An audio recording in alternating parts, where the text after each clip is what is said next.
Right boys, welcome to the 17th video on my channel. So we've gone over the top 10 highest paid players in League 2 and League 1. Make sure to check them out if you haven't already. But it's only right that we do the Championship as well. In League 2, the highest paid player was on $7.5 grand a week. In League 1, it was $22.5 grand a week. And what a surprise that the highest paid player in the Championship will be on nearly 4 times more than the highest paid player in League 1. On number 10, we've got Leicester City's Wout Faes on a reported £50,000 per week. Yes, the second tier of English football is no joke. Wout Faes achieved his Premier League ambitions by venturing into English football with Leicester City in the 2022-23 season, but unfortunately, despite being on a hefty wage packet, he couldn't prevent the club from suffering relegation after making 31 top-flight appearances. It did, however, help him get back into the Premier League again the season after, but also quite a big reason as to why they've gone down again the season after. Just to put it into perspective, £50,000 a week is probably the average wage bill for the whole team of an average League 1 club. On number 9, we've got Southampton's Adam Armstrong on a reported £60,000 per week. As we get further on in the video, there's no doubt that these wages will get even more eye-watering than they already are. With that being said though, Adam Armstrong has developed a reputation of being a Championship marksman, consistently registering high tallies whilst being at both Blackburn Rovers and Southampton. Although some would say he is good enough to perform in the Premier League, he's never quite been able to transition such regularity in the Premier League though, and that was demonstrated when he was loaned out during last season's January transfer window to West Bromwich Albion. £60,000 a week is no doubt a lot of money, but is it that much for Saints who've been in the Premier League for quite a long time now? At number 8, we've got Leicester City's Jannik Vestergaard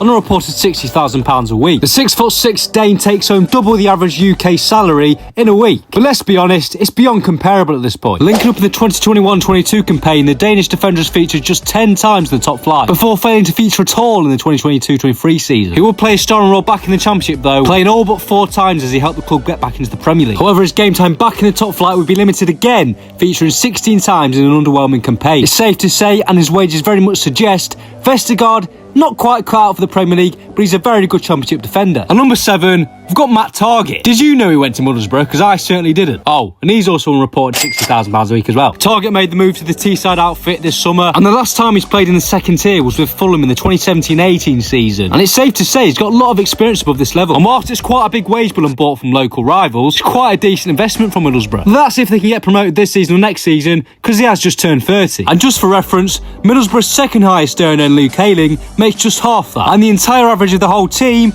is less than a third of that. At number 6, we've got Southampton's Joe Aribo on a reported £70,000 a week, £280,000 a month, and just under £3.4 million a year. The Nigerian international joined the Premier League outfit in the summer of 2022, making 21 appearances in the Premier League, but unfortunately the Saints slipped down to the Championship. Aribo recorded a promotion onto his CV the following term by making 35 appearances in the second tier, while he would miss just 6 games the following season in the top flight, albeit relegation followed yet again. At number 5, we've got Leicester City's Patson Daka on a reported £75,000 a week. There's no doubt this will be toe curling for a lot of Leicester City fans, but in hindsight, it's still only half of what Jamie Vardy was in that Championship season when he was on 150 grand a week. Double the money, but some may argue he's quadruple the player. Anyway, Daka remains on the Leicester City books, entering his 5th season with the Foxes. In his debut Premier League campaign, he netted 5 times, while the following season he only saw 4 goals. It's safe to say the lack of ammunition at the end of the pitch led to relegation. He would then only go on to play 20 times in his maiden Championship term, scoring 7 times, while only 1 goal was recorded in the 2024-25 Premier League season. Taking all things into account, to say that I'm baffled about how much money he's on a week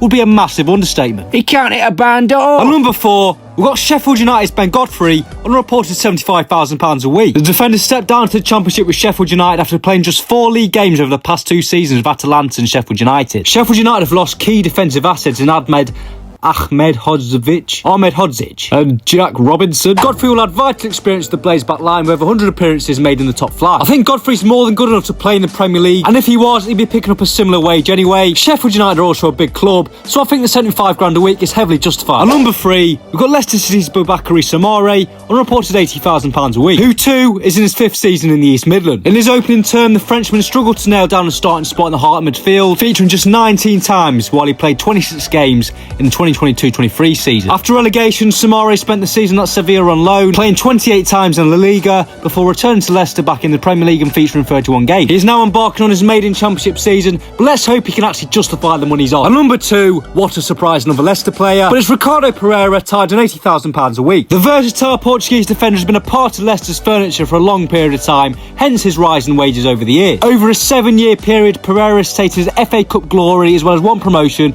and 2 relegations. And the loyalty as well. Because don't forget, a few years ago he was considered one of the best fullbacks in the Premier League. Yes, there have been injury issues, but he's always been a key player, held leadership, captaincy roles, and often been one of the more trusted defenders. With that being said though, he is in his 30s, his contract does end at the end of the season. Will Leicester City hand him a new contract? And unless he goes to Saudi or China, I highly doubt any other team's going to offer him as much as that. Not that that's relevant. I think it's fair to say Leicester City have one of the highest wage budgets in the division, estimated to pay over £1 million per week in salary. Harry Winks profits the most out of anyone in the Championship, estimated to be on a staggering £90,000 a week for a Championship outfit. It does remain to be seen whether cuts due to relegation have hampered his earnings, but you would believe so given Leicester's current concerns with PSR rules. Not quite Jamie Vardy's £150,000 per week season in the Championship, but no doubt still an absolute stupid amount of money for the Championship, especially when you consider the highest earner in the German second division is Christopher Schindler on a reported £27,000 a week. The highest earner in La Liga 2 makes £67,000 a week, and so on. But anyway, yeah boys, I'm going to wrap up the video there. I do hope you enjoyed. Comment down below what sort of videos you want to see next. Like and subscribe if you haven't already. But yeah,